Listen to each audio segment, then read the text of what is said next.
Veľmi pozitívny, lebo od začiatku, odkedy ma majster Lenard na túto postavu oslovil, tak prišli už tie zimomriavky, to vzrušenie, to tešenie sa na to, ale samozrejme aj obrovská zodpovednosť, lebo teda Aida nie je malá rola alebo ľahká rola. Takže veľmi som sa na to tešila a ten rešpekt tam stále ostáva.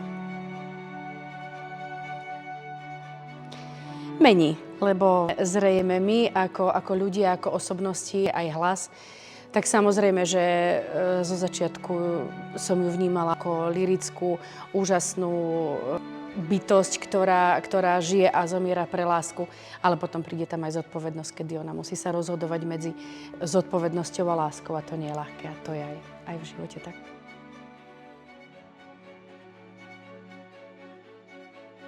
Isté, že pomáha, ale vnímam to, že vdychujem aj ja kostýmu a maske život, že bez toho vnútorného vkladu by to jednoducho nešlo. Takže je to také vzácne kombo. Že sa nemáme trápiť nad zbytočnosťami, že nemáme riešiť zbytočnosti, ktoré nepresahujú život a že jediné, čo presahuje náš život, je láska.